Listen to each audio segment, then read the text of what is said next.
What's going on? Dofosho here, and I wanted to do another template, update my template because oftentimes I find myself using the same plugins and effects and stuff like that.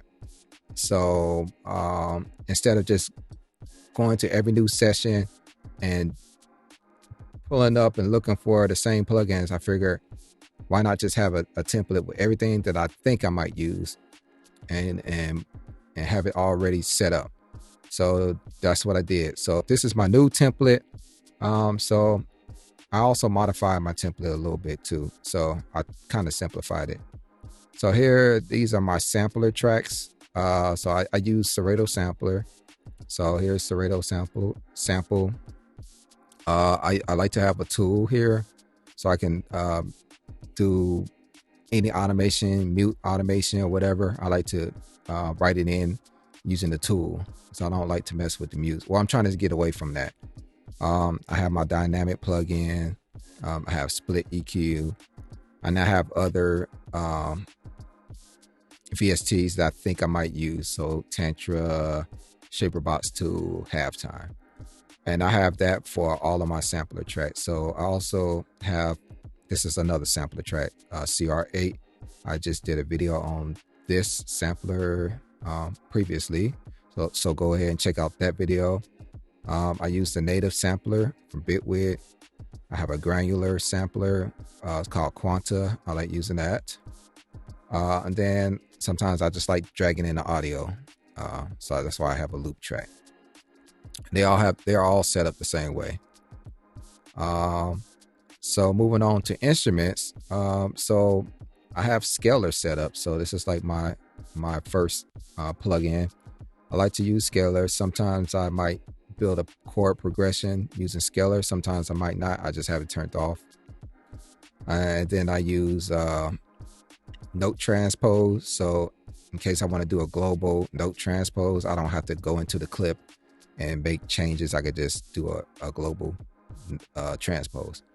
And then I like to use complete control. So I have access to all of my different instruments and stuff like that. And if I wanted additional tracks, I'll just duplicate the track. I don't like to have a lot of tracks up off the bat. And this disabled track right here, I have Arturia Analog Lab 5. The reason that it's disabled because I think it takes a lot of resources. So I don't like to have it up and running unless I'm going to use it. So going back to the instrument track, has split EQ, dynamics, and tools. And it's set up the same way for this one right here as well. Now moving on to my drums, I have them grouped together. So I might want to have different type of effects like compressor. I might want to glue all of the individual sounds together. And I have, let's see, I have distressor. This is U8 distressor. And I think this might be, well, let me just turn it on. I have distressor here. And I think this is Fatso. And what's here? I like to use, this is called Spec Ops. So I just have different types of effects that I might want to use on a drum group. Now the individual drums. So as far as the individual drums, this is what my setup is. And this is like this for every drum. So I have like a note length set here. So no, it doesn't matter how long I put a note in here. It's going to be set to whatever I have here. And I can adjust the note globally using this release right here. Okay. Also have a note transpose on here. And then I have two different samplers, two different options for samplers. I might want to use a native sampler or I might want to use CR8 sampler. Then I have Torque, which is by Waves. It's pretty interesting sound design tool. Have Decimort. I like to add some degradation to my drum sound. So this is Decimort 2. I have a tool here, and then I have Time Shift. That's like my secret weapon right here. It's like my favorite plugin. And it's like that for all of them.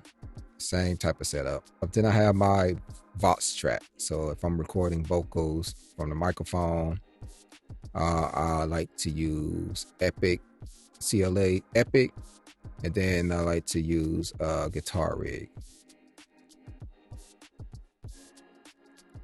And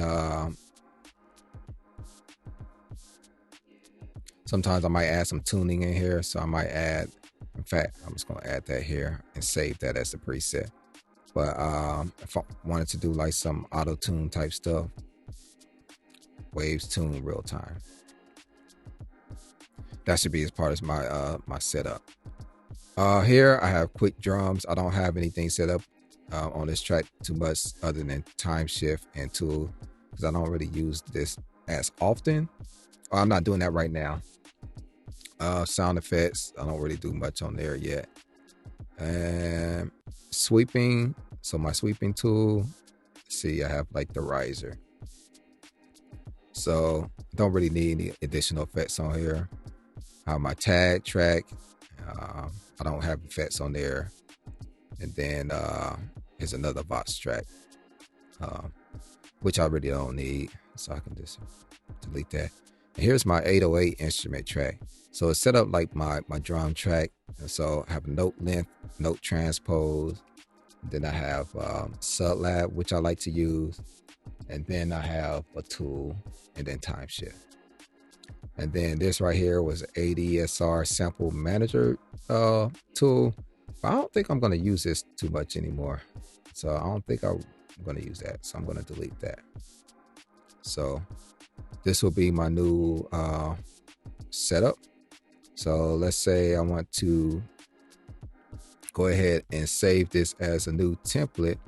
What I will do is go to save as template. And I'm going to save it as a template. And then it's going to say you want to overwrite. I'm going to say yes.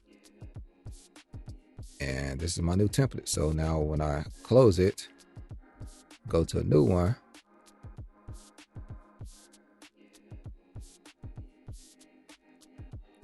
I have my template set up. So yeah, so this is my template. There's no real rules to this. It's just my preference. So I encourage everyone to try to create a template. And the reason being, it just makes you more efficient. You can get your work done quicker and make beats faster. So yeah, that's my take on templates part 2. Let me know in the comments if you find this video to be helpful. If you did, please remember to like, share with your friends, and subscribe. All right, I will see you in the next video.